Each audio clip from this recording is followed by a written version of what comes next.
তোমরা কারোর বাড়ির গাছের কোনো ফল আস্ত থাকতে দাও না। লোকের বাড়ি বিনা নেমন্তন্নে পৌঁছে গিয়ে তাদের অস্বস্তিতে ফেলে দাও। কিন্তু জমিদার মশাই, আমরা তো খুব ছোট। আমরা তো কারোর বাড়ির টাকা চুরি করি না।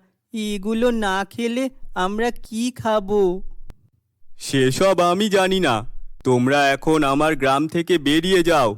আর কখনো যদি তোমাদের আমার গ্রামে দেখি, তাহলে তোমাদের মৃত্যুদণ্ড দেব। এরপর জমিদার বাবুর সেপাইরা ওদের গ্রামের বাইরে একটা জঙ্গলে পৌঁছে দিয়ে এলো। ভালোই হয়েছে, আমরা এখন জঙ্গলে থাকবো।